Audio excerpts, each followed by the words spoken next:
One of the great things about being an abstract artist is that there's no right way to do what we're doing.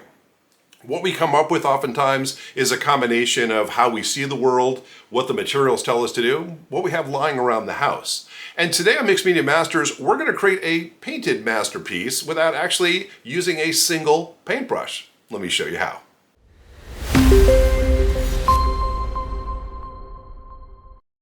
Hello makers, and welcome to the studio. If it's your first time here, then welcome. Good to have you here. If you're the kind of person who likes abstract art creation and working with different art supplies in mixed media world, you might find this channel a lot of fun. Please hit that subscribe button below and we'll drop a new video for you every single week. Now this week, as promised, we're going to be creating a masterpiece, but we're going to do so using paints. We have lots of paints, but we're not going to use any traditional paintbrushes to make our artwork happen. I'm going to show you how we can use different methodologies for paint spreading and distribution, as it were. And to kick things off, we're going to talk about one of my favorite methodologies, and that is using what is known as a brayer or a roller. And so they come in different sizes, as you can see here. And this is a printer's brayer, which is generally used as a flat platen surface here. And it's used for transferring ink or paints from a plate onto what you're printing, basically. So if you're setting up a printing press, this is how you get the ink on things, etc. But what I love about using the brayers in creating abstract art is it allows you to put down swaths of color depending on where you're starting. Now I'm going to show you a technique that I use quite often, and that is I'm going to apply the paint directly to my piece of paper here. And let's get some good bright background colors here. I'm going to get some red in here and just get a little on there. There we go. And again, you can come back and do it. I try not to do too much at one time because, again, too much paint can make things a little sloppy, depending on what's going on.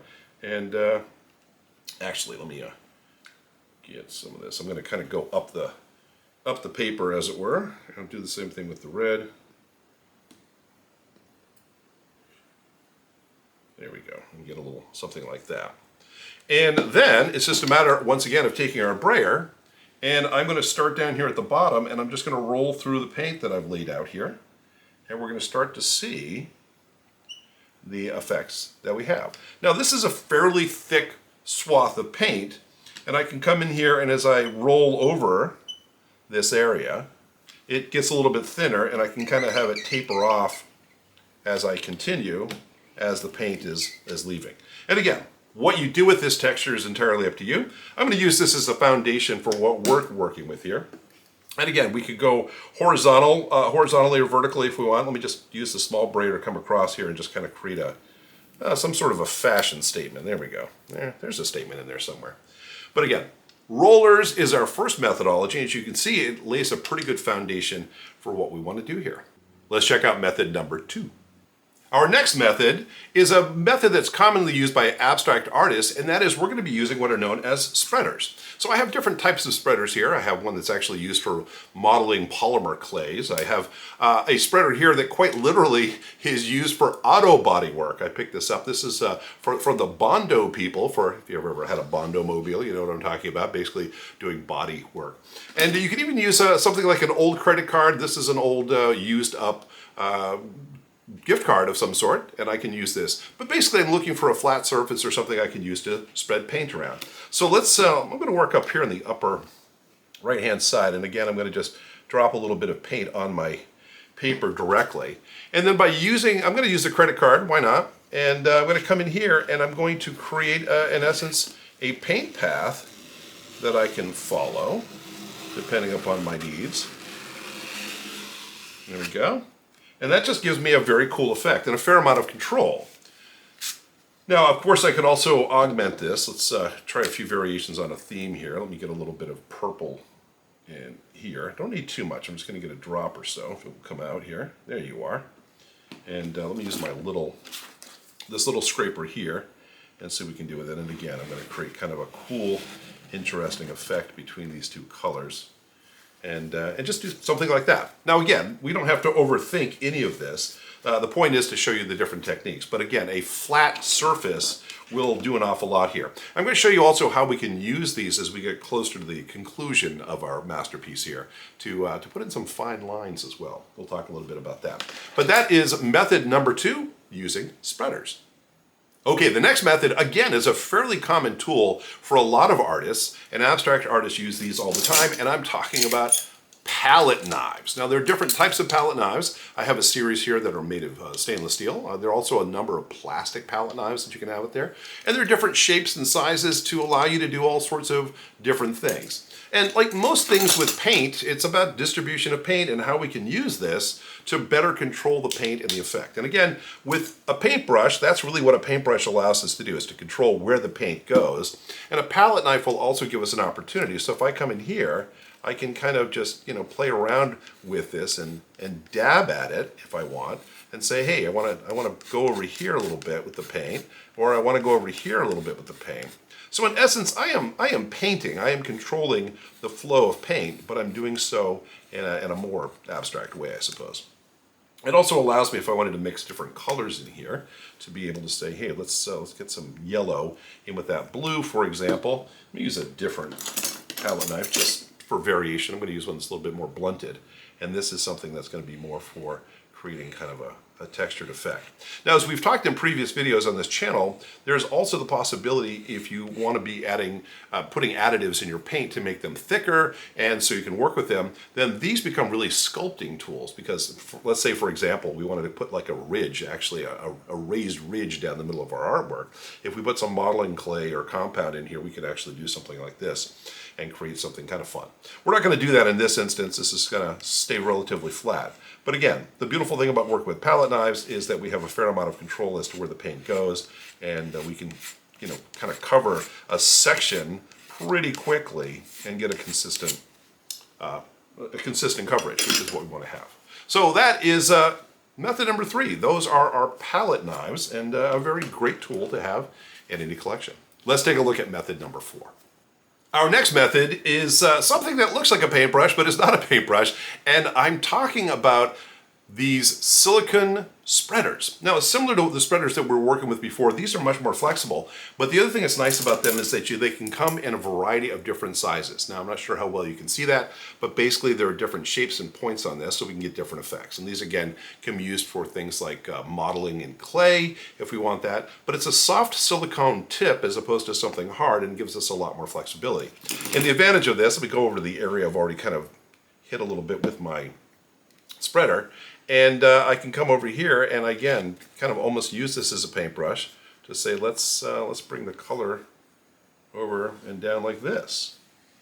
Okay, so I get a very, very different effect in doing that. And again, I can also come in with these other things, and if I want to create something that's a little bit almost like controlling a paintbrush here, I can get a different effect. Let's just kind of come off to the side here with this guy. There we go.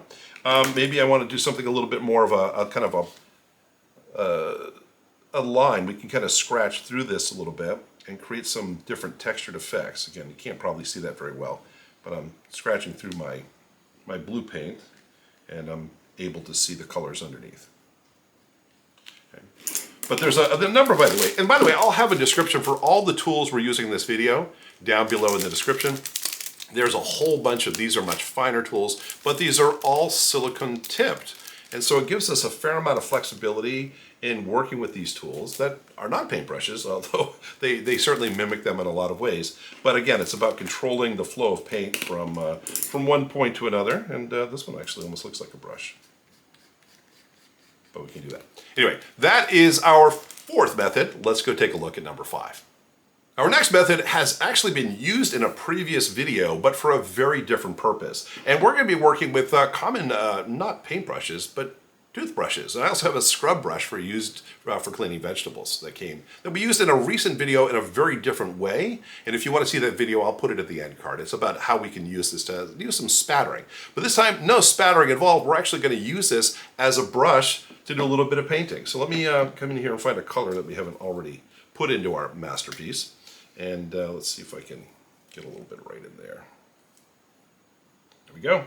And I'm going to use my paintbrush here. And again, the objective here is to be able to use this as a way of creating an effect. And the beautiful thing about working with brushes is that allows us to create kind of a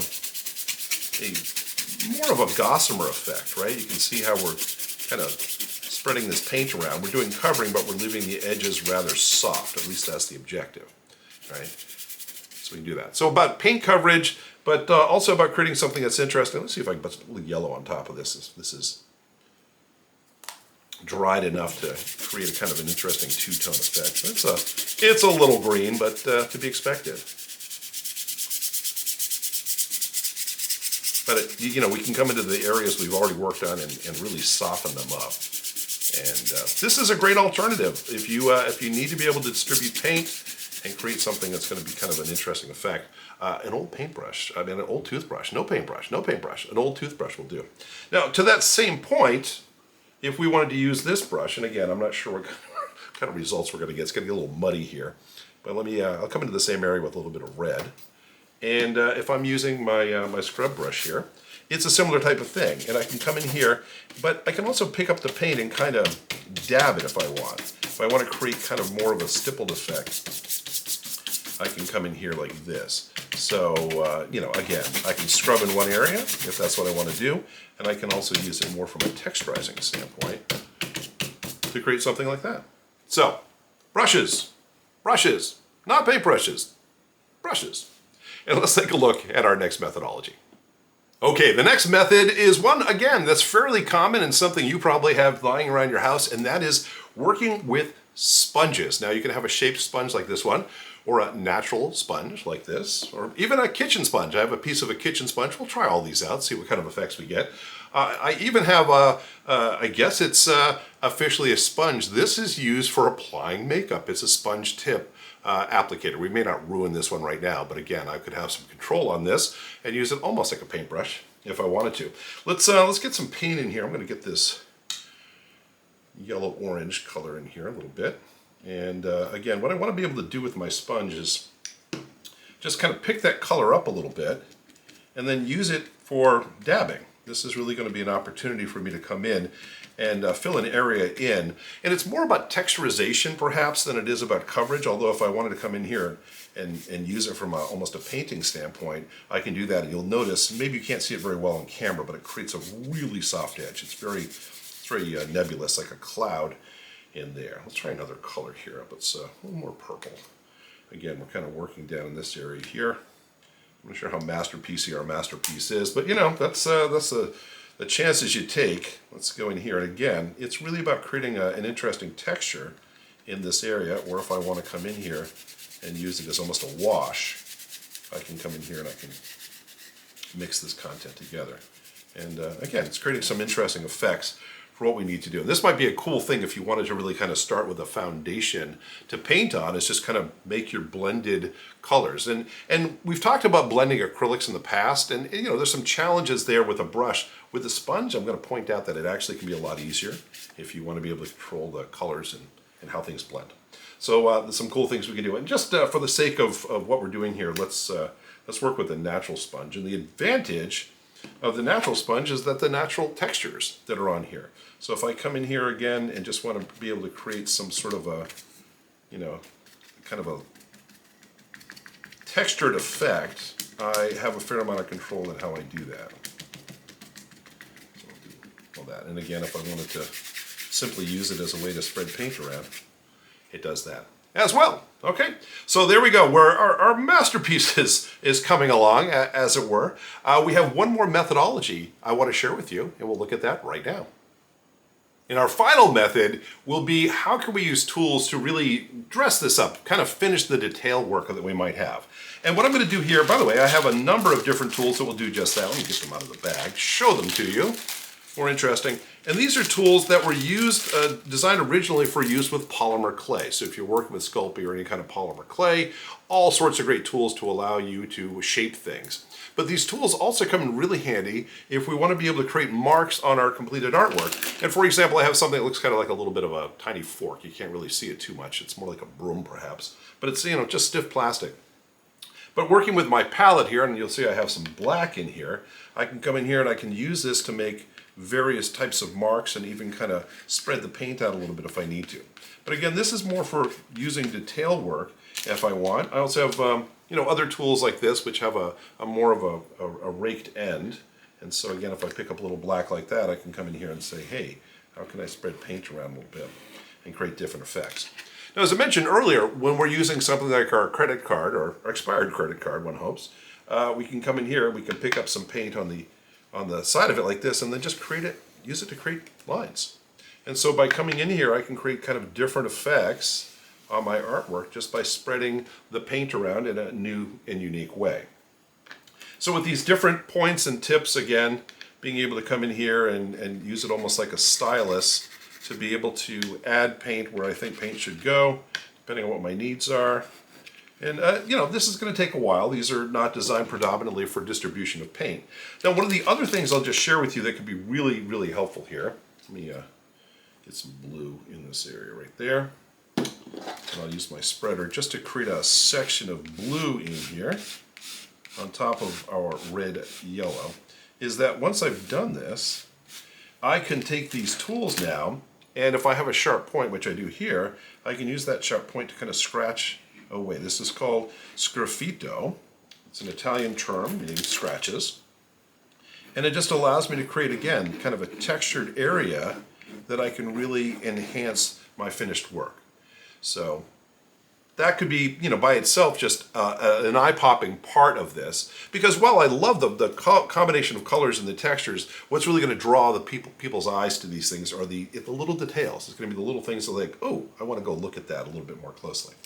And again, so there are lots and lots of these things. By the way, you can use toothpicks, you can use skewers, you can use kitchen implements and silverware, or whatever you have lying around to make different marks along the way. But no paintbrushes, because this is currently a no paintbrush zone. But that's what we're doing. Now, is it a masterpiece? I'm going to say no. It's we certainly strive for masterpiece, but the objective of this, of course, was to create something to show you proof of concept, to show you how we could use these 7 different methodologies of painting without a single paintbrush being involved to create something that, well, I don't know, it looks like a painting, which is what our objective was. Anyway, I hope you found this interesting and worthwhile. And like I said, all of the materials we used will be in the description down below if you want to check out some of these things and try your own artwork with your brushless artwork, as it were. Anyway, thank you so much for stopping by. Always happy to have you here. If you're not a subscriber yet, please do subscribe, and I would love it if you hit the like button on this video. It really helps us out a whole heck of a lot. Anyway, that's all I have for you this week. Thank you so much for dropping by. This is Spider, and I'll see you next time.